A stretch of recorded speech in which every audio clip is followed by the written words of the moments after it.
Well, hello and welcome back. This is Bucket Ponds, and my name is Terry. Today we are building a beautiful new planted nano aquarium. We'll be using some hornwort in this project, some water spangles, probably some duckweed, some marble chunks, some compost, and some other items. My ultimate goal is to build a beautiful, clean tank using what we have on hand. So I'll be using this square jar here, which is one of my old compost tanks. I had to reset it and this is the rebuild. So we're going to have a lot of fun with this, you guys. We're going to start with a small piece of compost, a little puck that I've mixed with some material from the Oasis. Next, we're going to add some non-biodegradable screen mesh. Now, this mesh isn't really required. I've been talking with our good buddy, the Solar Aquarium, who is another YouTuber. You should check out their channel. But they mentioned that we could get away without the screen mesh at all. And in fact, we could run uncapped mud substrate, no sand, no stone. And I think that would be really cool. It would definitely open up the available nutrients for our little pets and plants to make use of. So I'll probably be doing that in a future build. On top of this compost and mesh, we will add some marble stones. Yes, these are chunks of white marble. Occasionally in the bags of stone, you can get some pink marble as well, which is really cool. But I think they caught on to that and they stopped packaging it. That probably sells for more money, I would imagine. But my goal with the stone is to build a nice little flat base down here. We don't want to add too much marble because if we fill it up with stone, then we will have no place for all of our fun stuff. We'll have no room. So you have to carefully balance your substrate with your intended build. I've gotten a few comments from you guys recently talking about how the barrel terrarium is really cute and how you just enjoy my builds and stuff, and that makes me really happy, you guys. Thank you so much.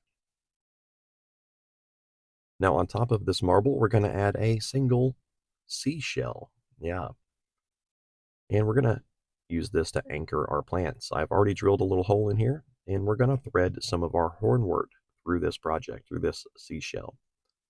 This hornwort is covered in duckweed and snail eggs, yes.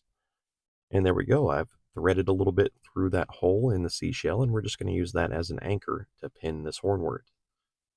Now, hornwort can grow floating just fine, no problem at all. But I like to have a little something here in the water column to attract attention. If all of the plants are floating at the surface, then, it's not as interesting to look at. We're going to add some fresh water, and first I want to show you what not to do. When you're working with compost and soil, if you dump the water right in there, you will make a huge mess. It's no fun. Then you'll have to go do a quick water change. So I've removed the seashell and the hornwort, and we're going to refit the substrate just a little bit. I'm going to move our marble chunks around, and I'm going to add some very small pebbles. This is used aquarium gravel, and I believe it was pond pebbles, something like that. But these little stones will help to fill in some of the gaps and help keep that compost pinned down to the bottom. Using our large tweezers, they're very helpful here. And in fact, I'm looking into some new tools, some repurposed medical equipment that we can use for these projects. Now we're going to use our tiny shovel, which you may be familiar with, and we're going to use that to sort of break the flow of the water as we add it to the tank to dissipate the force and channel it into a wider area. That way the water doesn't go down in there and just blow away all of our compost, all of our soil, and make a big mess. Now, even if you do stir up your substrate and it gets really messy, you can let it settle. It might take a day, it might take a week, but eventually those little particles will settle to the bottom and you'll have a mostly clear water column once again. For this build, I am using fresh, clean water instead of any kind of aquarium water or anything like that. We want to start a nice, fresh tank here, but I will be injecting some useful material from one of our other aquariums here in a few minutes. You don't want to raise the water level too high because your bladder snails will climb up out of the water and hang around just above it. They can breathe air, but they will dry out if they climb out of the tank. So You don't want to make it too awful high. That looks pretty good. And now we're going to re-add our hornwort very carefully. Anytime I take hornwort cuttings from my various aquariums, I have to be very careful as the bladder snails will fall off of there, and then I have to scoop them up off the floor. It's a whole big old thing. We always have to be careful. But there's our hornwort, and it looks great. I originally got this from phillipsfishworks.com. Definitely check them out. But the hornwort that they sell is very healthy, and it's really easy to grow too. So yeah, a few chunks have become, many different chunks. But now we're going to add some microfauna from one of my very old tanks. And I've also taken a bit of mulm from that old tank as well, and we're going to inject that right down here into the substrate. If I do this carefully, we should be able to add seasoned aquarium mulm to our new project without making much of a mess. Now you may be wondering, what is mulm? What are you talking about?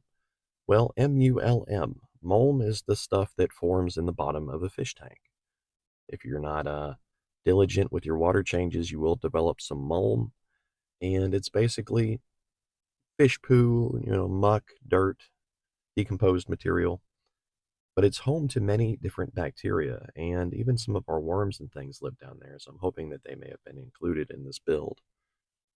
I'm using a single piece of marble to weigh down the hornwort a little bit, and now we're going to add some water spangles. I collected this recently from a lake in my area, specifically from a little stream that was attached to it. Hopefully you guys watched that video. It was an unusual collection trip. And now we're going to add some marble with moss, some mossy marble. This was from the moss farms that we've been working with a lot lately.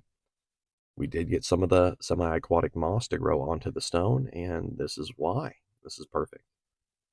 Now, that moss was grown on land, so adding it to an aquatic project like this, it will melt, it will kind of die, but it will regrow. Just give it time.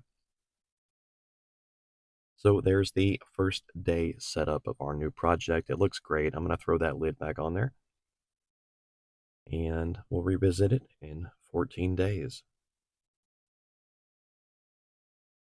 So we're here about 2 weeks later, and you'll notice a few new projects have appeared on the shelf. Don't worry about them. You will see them on the channel sooner or later. But here's our build with a little backlighting. You can get a better idea of what's going on in here. It's not actually that green. I just happen to have a green water culture behind the tank. In my experience, the hornwort will outcompete the green water. It'll suck up all the nutrients before the green water algae gets much of a chance. And that's perfect. That's what we want. Mainly, I want a clear aquarium. I'm not building this to raise a certain microfauna or anything. It's more or less just a fun, clean tank to observe and enjoy. Our main species in here, our main pets, would be the bladder snails. That little guy most likely hatched in here, though he seems kind of large for being 2 weeks old. He may have snuck in on some of the plants. Our moss chunk, our little mossy bit here, is looking good, actually. I know it looks a little rough, but it grows very slowly, and it takes it a while to adapt to being submerged. So don't worry too much. It'll grow. My goal is to combine our fast-growing elements of our hornwort and our floating plants with the slow and steady growth of our moss, hopefully mimicking the effect that we saw in the 5-year sealed ecosphere. Now, looking at this hornwort, you guys, it reminds me of Christmas. Something about it, the needles on here. And we have seen hornwort take on a number of morphological changes depending on its environment and light levels. But here it's looking very, very nice. Yeah, it's grown probably twice the size of what I added in here. And, with a project like this, you could leave this on your desk at work. You could, observe and enjoy. You can get in here and you could feed your bladder snails a little something here and there. They'll also eat algae and keep the glass clean for you. But more than that, you can get in here and trim your hornwort occasionally. It grows very quickly, so it's good to take a few cuttings. You could start a new aquarium elsewhere. You could, I don't know, throw it back into the tank and let it grow as a floating plant. You can do all sorts of fun stuff. In some ways, aquarium maintenance is actually really fun and enjoyable. Not always, but sometimes, yes. So there you have it, guys. We built a clean aquarium. I can build clean tanks. I just generally choose not to. With our flashlight for backlighting, we see that everything looks good in here. The water's very clear. Our snails are scooting around. There are some young hatchlings in here as well. Ultimately, this build is very successful, and we'll see it again in the future. Big thank you to my Patreons and my YouTube members. If you're thinking about supporting the channel, either option is just $1. But I highly suggest you become a YouTube member, as I tend to neglect the Patreon page quite a bit.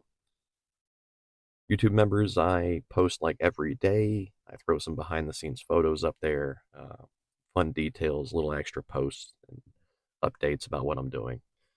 So it's a lot of fun. We have a nice little community. You should come check it out. But thank you for watching. My name is Terry. This is Bucket Ponds, and I will see you again very soon.